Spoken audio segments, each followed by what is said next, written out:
Buenas tardes. Les habla Elina Pérez Urbaneja, directora de diseño en Venezuela. Y bueno, con este video continuamos los live realizados durante este periodo de cuarentena. Comenzamos desde el jueves de la primera semana en Venezuela y nos hemos mantenido semanalmente realizando los live por Facebook e Instagram. Les doy la bienvenida a nombre de Diseño en Venezuela y mi equipo, conformado por Susana Abreu, directora de arte, y Jessica Stein, productora. El tema de hoy, bueno, el diseño gráfico en Venezuela en breve recorrido. Estos son temas que hemos extraído de los discos duros de diseño en Venezuela, puesto que las presentaciones que le hemos estado mostrando ya las había dictado de manera presencial.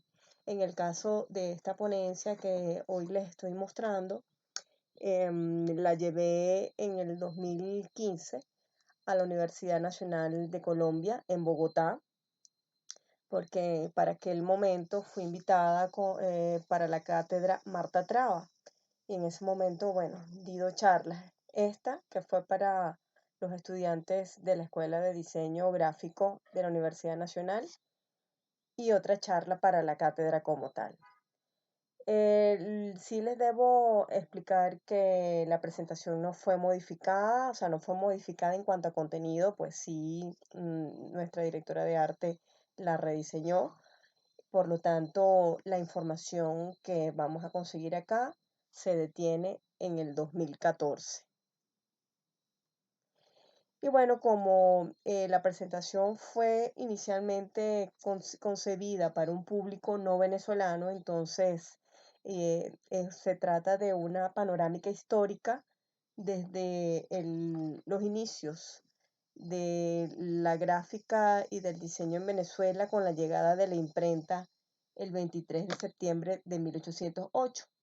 Esa es la fecha de llegada definitiva de la imprenta a Venezuela procedente de la isla de Trinidad y Tobago, traída por los impresores Mateo Gallagher y Jaime Lamp, pues ellos fundaron la primera empresa de este género en nuestro país bajo el nombre de Gallagher y Lamp. Obtuvieron una real cédula de la corona española y con la empresa fueron quienes produjeron el primer diario realizado en el país con anuencia, con permiso de la corona española, y fue la Gaceta de Caracas que pueden ver en pantalla. El primer redactor fue don Andrés Bello, nada más y nada menos. Sobre esta imprenta que compraron Gallagher y Lamb, rondan muchas historias o leyendas, entre ellas que fue la imprenta que intentó introducir en el buque, con el buque Leander, Francisco de Miranda años antes, y que esta expedición fallida hizo que esta máquina terminara recalando en Trinidad. También es importante saber que la Capitanía General de Venezuela obtuvo permiso de la corona española casi 300 años después, en comparación con la primera colonia en recibir imprenta, que fue México en 1536 y Perú en 1584. Pues bien, la expansión de la imprenta, ya después de constituida esta empresa, se fue diseminando poco a poco a través del territorio, teniendo ya en 1811 la imprenta en Valencia por Juan Bailío, en Cumaná en 1812, en Ciudad Bolívar en 1818, y fue con la fundación del Correo del Orinoco por parte del propio libertador Simón Bolívar, que mientras la Gaceta de Caracas funcionó como un órgano realista, el Correo del Orinoco funcionó como el medio para difundir las informaciones y las proclamas de Simón Bolívar y quienes lo acompañaban en la lucha libertadora. Bueno, ya mucho más adelante vamos a conseguir cómo se va diseminando, se va difundiendo la imprenta hasta ya después en el periodo republicano, que vamos a encontrar impresos de relevancia, como fue el periódico El Venezolano, que circuló entre 1840 y 1845, fundado, entre otros, por Antonio Leocadio Guzmán, el padre del que fue posteriormente presidente Antonio Guzmán Blanco. Y El Venezolano fue un medio que difundió las ideas del Partido Liberal, por tanto también tenía una línea editorial políticamente bastante aterrizada. Como pueden ver en la pantalla, El Venezolano fue un medio eminentemente textual. Básicamente no vamos a conseguir ilustraciones ni gráficas, sino un texto bastante bruñido, bastante apretado entre información y los avisos o los primeros anuncios, que no se separaban mucho del texto, sino por algunas diferencias en el cambio de fuentes tipográficas un poco más destacadas, asemejándose a los avisos clasificados que vimos insertos en los diarios durante muchos años en los periódicos venezolanos. Entre 1879 y 1900 circuló también en Maracaibo un medio impreso, una publicación bastante interesante llamada El Fonógrafo. El fonógrafo es de la misma familia que ya había sido la propietaria del Zulia Ilustrado, que circuló hasta 1891, y el Zulia Ilustrado es quizás la primera publicación impresa venezolana en presentarse ampliamente ilustrada, tanto con grabados como con reproducciones de obras visuales.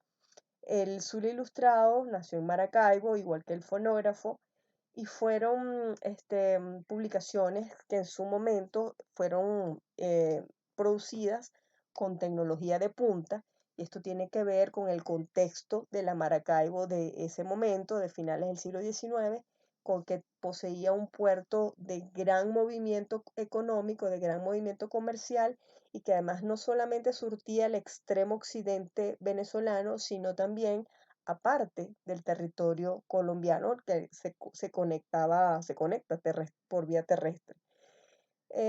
Por esa misma razón de esa actividad tan intensa en el puerto, vamos a ver que en Maracaibo, a Maracaibo ingresaron los grandes avances tecnológicos de la segunda revolución industrial, provenientes principalmente de los Estados Unidos, como la bombilla eléctrica, y de hecho Maracaibo es la primera ciudad venezolana formalmente electrificada por una compañía oficialmente constituida.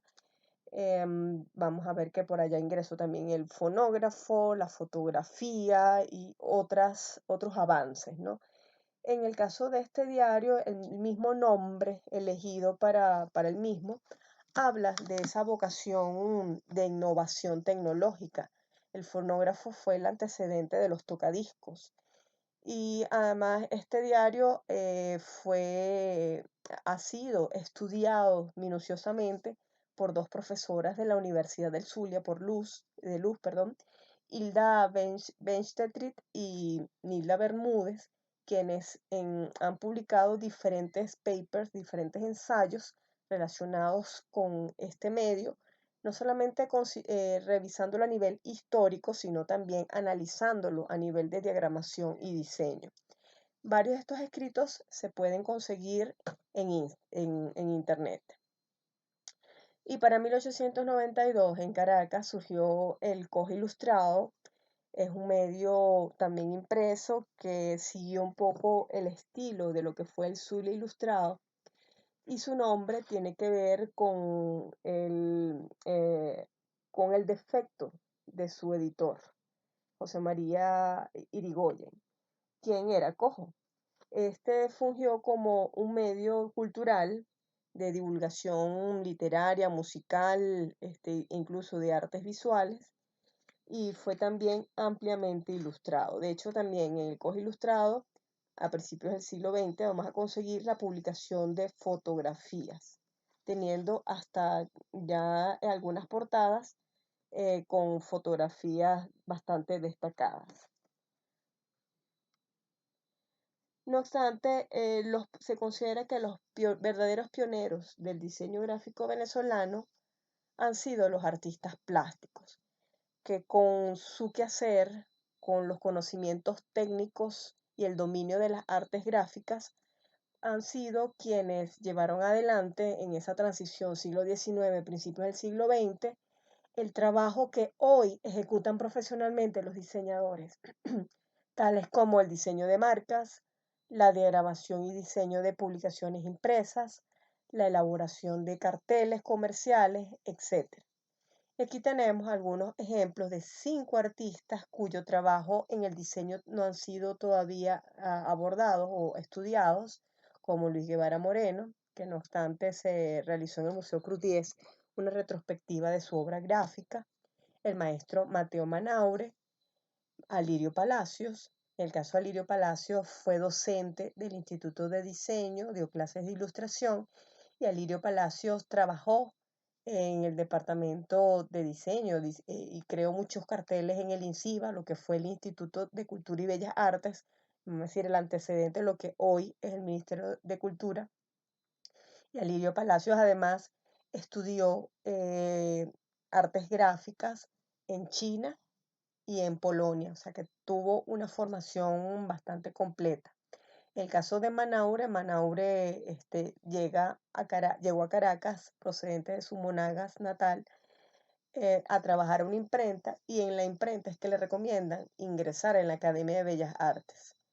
Mateo Manaure también se mantuvo durante muchos años activo dentro del ámbito del diseño, y tenemos en la parte inferior a Pedro Ángel González, reconocido también como artista visual, pero que en los años 30 y 40 diseñó muchas marcas y también gráficas para empaques de alimentos comerciales, pues para sostenerse debió trabajar primero en una imprenta y después en una fábrica de envases de hojalata para la industria alimenticia.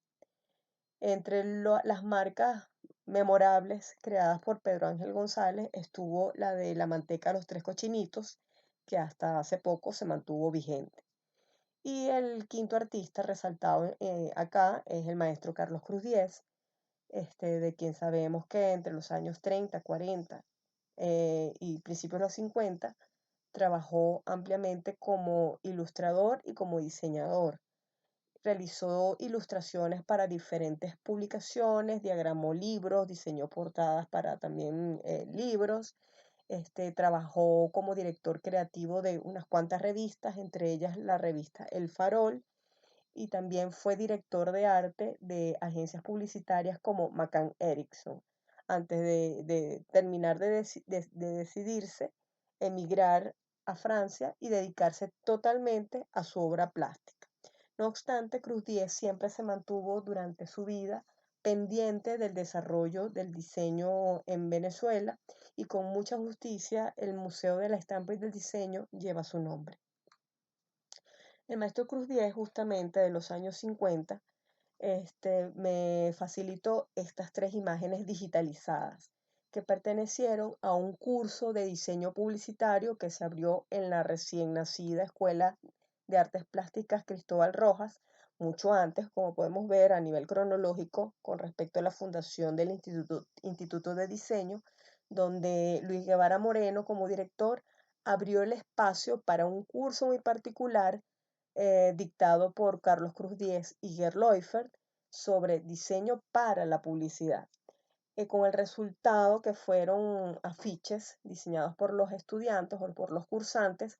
Se realizó una pequeña exposición que el maestro Cruz Diez me refería que fue muy llamativa y que fue ampliamente reseñada en los medios de comunicación de esa época. Los padres formales fueron estos extranjeros que vinieron a Venezuela con algún tipo de estudio ya formal relacionado con las artes aplicadas y las artes gráficas. Aquí tenemos a Larry Jung, estadounidense, quien vino a Venezuela contratado por las transnacionales petroleras para supervisar la producción gráfica y la tecnología para hacer toda la impresión de informes y material gráfico necesario para el funcionamiento de la industria. También tuvimos la llegada de Gerd Leufert, de Lituania en el entorno de la Segunda Guerra Mundial, o de Nedo Mio Ferrario, proveniente de Italia. En el caso de Leufer y Nedo, su campo de acción fue principalmente el cultural. Ambos trabajaron en agencias de publicidad, pero con un paso muy breve. Después también dirigieron la revista El Farol y ya después tuvieron una trayectoria dilatada en diferentes museos, galerías y escuelas donde dictaron clases. Entre los pioneros también hay algunas mujeres que vale la pena reseñar como las madres del diseño gráfico venezolano, como Carmela Leizaola y Soledad Mendoza, ambas también inmigrantes. Carmela Leizaola, originaria de España, del País Vasco, es una de las pioneras en el diseño de información. Ella trabajó para publicaciones como la revista Momento, creó el cabecero para la revista Imagen, trabajó para la cadena Capriles, posteriormente para el Diario Nacional, donde entre otros trabajos fue la directora de arte del suplemento dominical Feriado, con una muy vistosa estética. Ella llegó a recibir el Premio Nacional de Periodismo, incluso, o sea, su carrera destacó hasta ese punto. Y de los últimos trabajos realizados por ella fue el diseño del diario Economía Hoy. Soledad Mendoza, por su parte, forma parte de la familia de los Mendoza, una familia de abolengo y de tradición cultural en Colombia. Es hermana de Plino Puleyo Mendoza, que es toda una institución en el periodismo colombiano. Soledad, junto con su padre y sus hermanos, llegan a Venezuela en los años 50, después del Bogotazo, se exilian en Caracas y ella dice que su formación en el diseño fue totalmente autodidacta, con todos los conocimientos que adquirió de su hermano Plinio. Soledad Mendoza, igual similar a Carmela Leizaola, aterrizó su carrera en medios informativos, trabajó también en la cadena Capriles, trabajó en el diario El Nacional, y para esta empresa ella hizo, por ejemplo, en los años 70 el suplemento dominical Séptimo Día, y ya mucho más adelante fue directora y diagramadora de una revista que salía encartada los sábados que se llamaba Pandora. Aquí junto con estas exponentes también está Jesús Emilio Franco, que es uno de los venezolanos pioneros en estudiar diseño industrial. Él va a Estados Unidos, estudia diseño industrial, regresa a Venezuela, se da cuenta que no tiene campo de trabajo en esa área, retorna a los Estados Unidos, estudia diseño publicitario, y cuando viene nuevamente a Venezuela, allí sí constituyó su empresa, un estudio de diseño que además tenía un ejercicio comercial bastante profuso. Jesús Emilio Franco se dice que emblematizó el país porque creó marcas que son memorables, no solamente para bancos y diferentes empresas comerciales, sino también para varias instituciones gubernamentales. Entre ellas, bueno, en 1975, cuando Carlos Andrés Pérez, en su primer periodo presidencial, nacionaliza la industria petrolera, Jesús Emilio Franco es quien crea el emblema de PDVSA, inspirado en un petroglifo, o sea que viene con una inspiración de nuestras formas prehispánicas, donde toma básicamente esta forma en diagonal que se asemeja a la inicial del nombre Venezuela. Y por supuesto en azul petróleo, lo cual ha sido desvirtuado al ser enrojecido por el chavismo en su incomprensión total de las tradiciones del país y de lo que es la lógica marcaria. Para 1964 se funda el Instituto de Diseño, el IDD, y acá vamos a tener que inicialmente se creó como una escuela mixta porque tenía un apoyo fuerte de la industria privada, en específico las empresas de Hans Neumann, que fue su mecenas, y con la participación del Instituto Nacional de Cooperación Educativa, el INSE, porque la idea original de Hans Neumann era entregar totalmente andando el instituto para la administración del INSE, cosa que se logró en los años 70 con desastrosos resultados. El Instituto de Diseño abrió con la idea de formar diseñadores gráficos e industriales, pero ya hacia 1973-74 cerró la mención industrial y quedó como una escuela de comunicación visual. El Instituto de Diseño tuvo una vida bastante interesante, una trayectoria que además estuvo muy en contacto con los momentos de prosperidad y de crisis del país y que en Diseño en Venezuela que estamos estudiando en un proyecto que hemos denominado Proyecto La Neumann, el cual pensamos aterrizar como exposiciones y como página web con el anhelo de tener también un gran catálogo o publicación donde se relate la historia de esta institución desde su fundación en 1964 hasta su cierre a mediados de los años 90. Bueno, ya para los años 70, por supuesto, en el campo laboral se veía la acción de los egresados del Instituto de Diseño. Algunos de ellos están, por supuesto, resumidos en esta lámina, como Jorge Blanco, este logo de este restaurante sigue vigente en Caracas, todavía existe el Juan Sebastián Bar con esta imagen creada por Jorge Blanco, que también fue el creador de Museíto y la identidad del Museo de los Niños. Ilustradores como Amelia Arecó, que trabajó para el Banco del Libro, y Ecaré. Ecaré es la primera editorial especializada en literatura infantil, y este libro que conseguimos acá es la segunda publicación de Ecaré.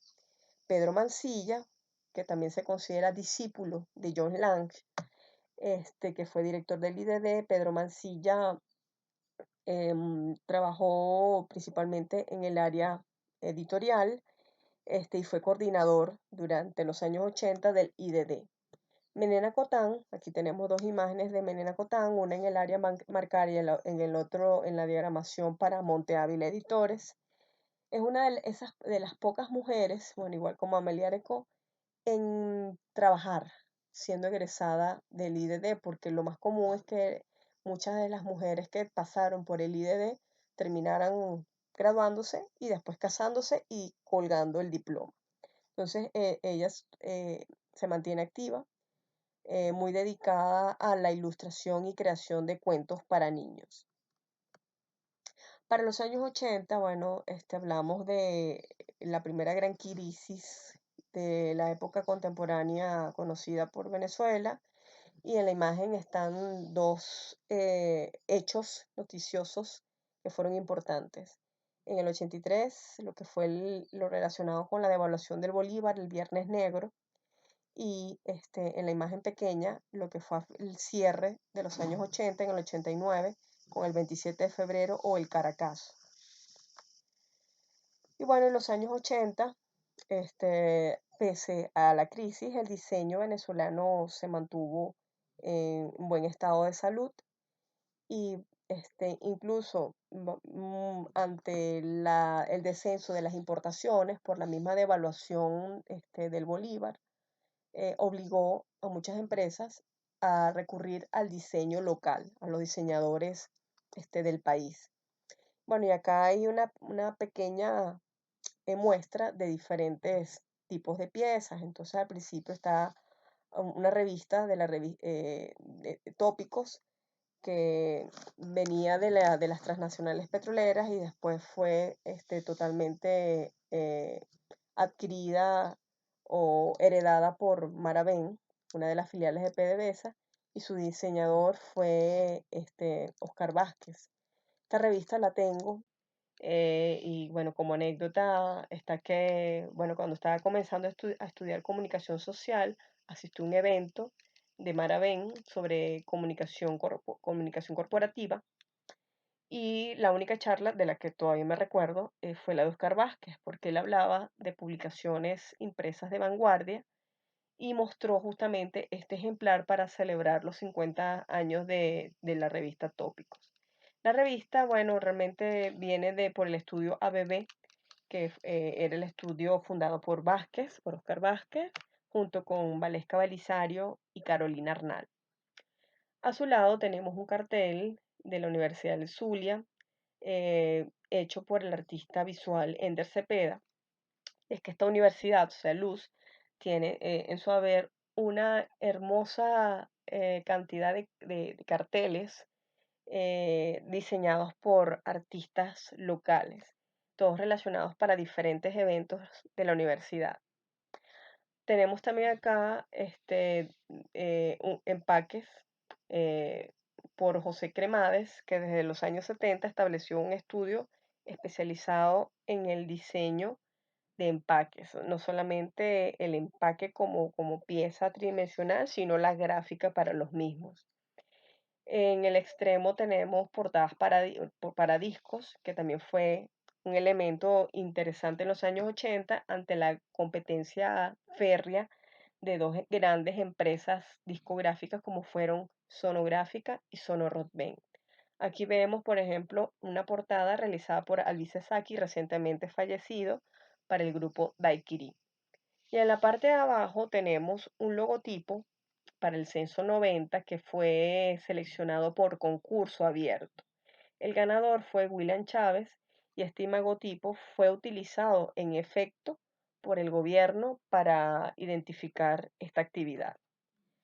En los 90 todavía hablamos de crisis en Venezuela, pero si bien la de los 80 fue como de cariz económico, se traslada también al ámbito político la crisis del país. Entonces vamos a conseguir desde las intentonas de golpes de Estado, donde el funesto personaje que vemos a la derecha alcanzó protagonismo, hasta la separación del gobierno de Carlos Andrés Pérez, o sea, su destitución y juicio político, y después lo que fue el terrible último gobierno de Rafael Caldera, que vino a ser la transición perfecta para lo que ha sido la gran tragedia venezolana, que es el chavismo. En los años 90 todavía teníamos un país, pese a todas sus dificultades y falencias, que era rescatable, pero los venezolanos no lo veíamos. Y en el ámbito cultural, por ejemplo, en los años 90 nace el Centro de Arte de la Estancia como una iniciativa de Petróleos de Venezuela para complementar la oferta cultural de la ciudad, mostrando diseño y fotografía.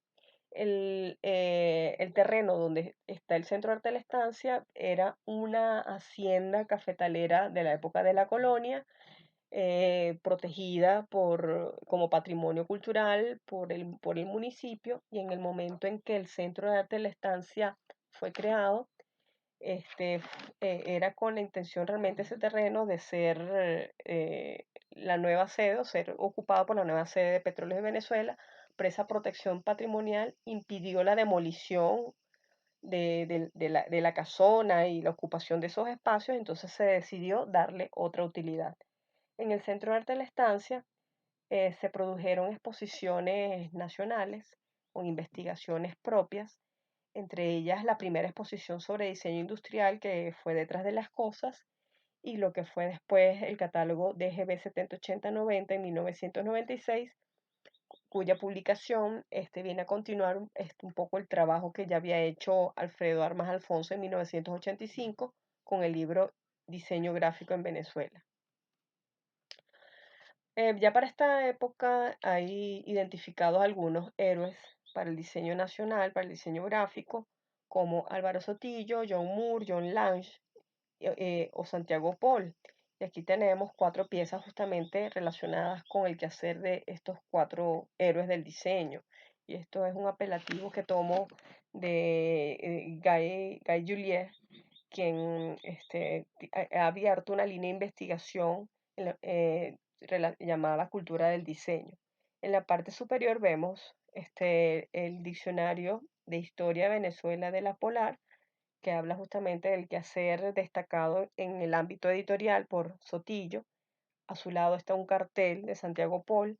En la parte inferior, un folleto de una obra teatral diseñada por John Lange. Y al otro lado vemos justamente esta pequeña este, tipografía diseñada por John Moore, que quizás es el más versátil de los cuatro porque ha hecho un poquito de todo con bastante éxito.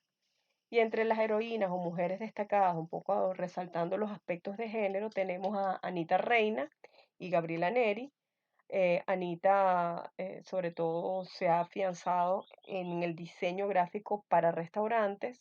Ejemplos de esto lo tenemos en el restaurante Alto, que sigue funcionando en Caracas, en Los Palos Grandes. Y otros trabajos de Anita lo vemos como lo que tenemos abajo. Ha sido la identidad para la alcaldía de Baruta, mientras fue alcalde Capriles Radonsky. Y posteriormente también ella hizo la imagen para la gobernación de Miranda. Y la patrulla que vemos aquí abajo es una de las piezas, una de las aplicaciones que ella comenta que más disfrutó realizar. A la derecha vemos algunas marcas por Gabriela Neri. Ella, en Diseño en Venezuela, ahí tenemos una publicación donde la llamamos la diseñadora de las megamarcas en Venezuela, porque desde los años 80 ella comenzó a trabajar diseñando marcas para empresas grandes y generando cambios importantes, y uno de ellos fue la identidad de Banesco.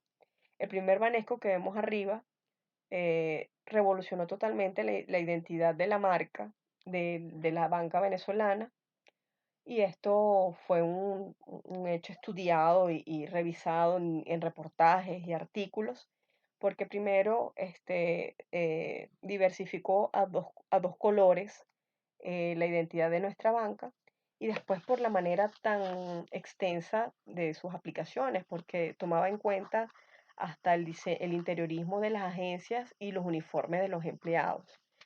La imagen de Banesco es un lingote de oro colocado en vertical, y ya posteriormente con la fusión bancaria de finales de los 90, Banesco se unió junto con Caja Familia y el Banco Unión, y se creó una nueva entidad bancaria que se llamaba Unibanca, con la imagen que ven abajo, que teníamos el nombre de la banca y después ese icono que es una ranura como alcancía en la que entran tres monedas con los colores distintivos de las tres entidades fusionadas.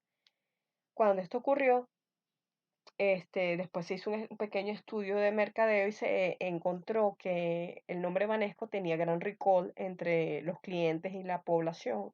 Entonces se decidió mantener la iconografía, pero sustituir el nombre Unibanca por Banesco. Entonces quedó tal cual como todavía lo conocemos. Entre otros talentos que también han destacado, tenemos por ejemplo Antonio Huisi, también egresado del IDD. Antonio Huisi sigue activo, ha sido un diseñador bastante polifacético, y una de las marcas imprescindibles de él es esta de chocolatidos, que cuando hice la curaduría para la exposición Marcas Identificadores Gráficos en Venezuela, el jurado, compuesto por Joan Costa, Félix Beltrán, el maestro Carlos Cruz Díez y Rómulo Moya Peralta, consideraron que esta marca estaba totalmente bien lograda y que era imprescindible dentro de esa selección que se hizo, ¿no? Y del otro lado tenemos una de las versiones de la marca del Banco Occidental de Descuento, el BOD, originalmente creada por Roberto Urdaneta, arquitecto, quien ha diseñado muchísimas marcas para empresas de Maracaibo. Es un total héroe de diseño en su ciudad, en su región, y ha sido como para mí muy curioso saber siempre que Roberto Urdaneta en los grandes eventos de diseño en Maracaibo siempre es presentado como una estrella, pero jamás lo he visto presentarse o dar charlas fuera de Maracaibo. Bueno, seguimos en crisis, porque es una palabra que como que ha quedado pegada dentro del argot de los venezolanos, y entramos entonces al siglo XXI, signado todavía por el chavismo. Y en el siglo XXI comenzamos con un fuerte movimiento contracultural muy identificado con la música, con diferentes géneros como el hip hop, como la música electrónica en sus diferentes vertientes y bueno, otros estilos. Y esa movida estuvo muy acompañada por la visualidad tanto en las puestas en escena como en los flyers promocionales. Y aquí entonces vamos a conseguir talentos como el de Alexander Wright o modo visual, quien además de darle cara, darle imagen a estos eventos, también junto con Martín Aley, hizo la dirección artística de la revista Plátano Verde, que es un infaltable de principios del siglo XXI venezolano. También el siglo XXI trajo consigo la diáspora, justamente por todas las locuras y el panorama negro que fue pintando el chavismo en el país. Entonces vamos a conseguir talento que se va del país, se instale en otros lugares y bueno, despliega todas sus destrezas, habilidades con éxito. Y aquí, bueno, estoy mencionando solamente a dos de mis exalumnos que han salido de Venezuela y que, bueno, han logrado tener buena acogida en los países receptores. También vamos a conseguir como los diseñadores venezolanos de ser como totalmente endógenos y como muy concentrados en el campo laboral interno, empiezan a expandir sus horizontes, incluso hasta trabajando desde Venezuela, buscando clientes afuera y también compitiendo por premios. Entre los premiados tenemos a Miguel Vázquez, quien se ha desarrollado dentro del área de entretenimiento, específicamente diseño para música. Entonces tiene unos cuantos portadas de discos o discos para diferentes artistas, hasta diseño para eventos deportivos. Y de masa, bueno, quizás su logro más importante o el más interesante es el Grammy Latino que obtuvo en el 2012 con como mejor diseño de empaque del disco Cambié tu nombre de Vinilo Versus. Y bueno, para el siglo XXI, la dirección de arte y la publicidad más bien han ido en decaimiento. Y esta caída, bueno, tiene que ver también con ese proceso de ataque a la empresa privada y de desindustrialización. Entonces, si tienes un país con una industria privada desfavorecida, entonces evidentemente la dirección de arte y la publicidad van a mermar. No obstante, lo que sí empezó a destacar es la propaganda y lo vamos a ver más adelante.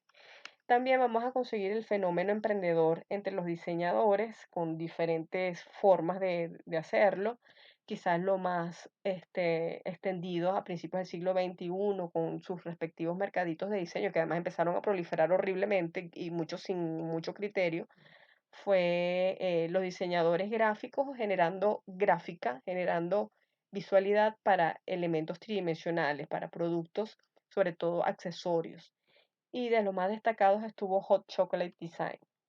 También tuvimos en el siglo XXI unos cuantos eventos, congresos como el Encuentro Nacional de Estudiantes de Yaracuy, el Congreso Signo de Mérida, ambos desaparecidos a la fecha. El ENET, al parecer, con intenciones de reaparecer este año y que se agradecería muchísimo, porque bueno, hace falta este tipo de espacios para el encuentro y el intercambio de ideas. También vamos a conseguir como una herencia del trabajo de Santiago Paul lo que he denominado neocartelismo, con el trabajo de diseñadores más jóvenes como Juan Madrid Pontiles o Carlos Andrade. Ambos suelen presentar sus trabajos para convocatorias internacionales, han participado en unas cuantas. Además de ellos están también, por ejemplo, Yabel Guerra, está también Katiana Cardona. Y bueno, si les hablé de la merma, de la publicidad, en cambio la propaganda eh, fue increciendo en estos últimos años, pero de eso les voy a hablar específicamente en la ponencia Diseño Gráfico al Servicio del Autoritarismo. Aquí no voy a ahondar mucho, pero sí fue importante mencionar este tema que además siempre impacta porque en el exterior no se daban cuenta por no vivir en el país del bombardeo mediático al que fuimos sometidos los venezolanos. Y esto tuvo una respuesta, la más temprana fue la del grupo Manifiesta, pioneros en generar gráfica disidente. Ellos siempre estuvieron como muy al pie de lucha en generar manifestaciones visuales de disidencia y protesta una respuesta contra la propaganda del chavismo, pero es básicamente en el 2014 cuando empezamos a ver un movimiento mucho más fuerte y espontáneo por parte de artistas visuales, diseñadores e ilustradores por generar gráfica disidente. Y fueron los hechos con las guarimbas y los enfrentamientos del 2014, fue el mechero que encendió ese polvorín. También tenemos el caso de los humoristas gráficos que, similar a Manifiesta, siempre estuvieron de una manera crítica generando sus piezas para los medios de comunicación tradicional. Y aquí, por ejemplo, tuvimos el caso de Whale, Raima Suprani y Edo, los tres exiliados actualmente. En el caso de Raima Suprani y Whale, tuvieron, fueron perseguidos directamente por el régimen. Edo también tuvo sus impases y señalamientos, y los tres terminaron saliendo del país ante las presiones y las amenazas del régimen. Hay otros humoristas gráficos como Fernando Pinilla, que también se mantienen totalmente activos, con un trabajo bastante interesante y en el que podemos armar visualmente la historia reciente del país. Y fíjense que todo a través de la ilustración. Bueno, con esto entonces quiero dar cierre a esta charla, que es tal cual, es una panorámica, es un recorrido, quedaron muchos nombres por fuera, quedaron experiencias y ejemplos también por fuera, porque evidentemente hay que hacer una selección porque el tiempo es finito. Entonces, bueno, los invito a seguir viendo en este canal la información de diseño en Venezuela y toda esta data que hemos ido recaudando durante años, tanto data histórica como base de datos visuales, para ir armando nuestra historia del diseño venezolano. Bueno, nuevamente, muchas gracias por estar acá, por escuchar. Y bueno, acá tienen nuestros contactos, síganos por nuestras redes sociales y pronto por nuestra página web en nueva plataforma. Muchas gracias nuevamente.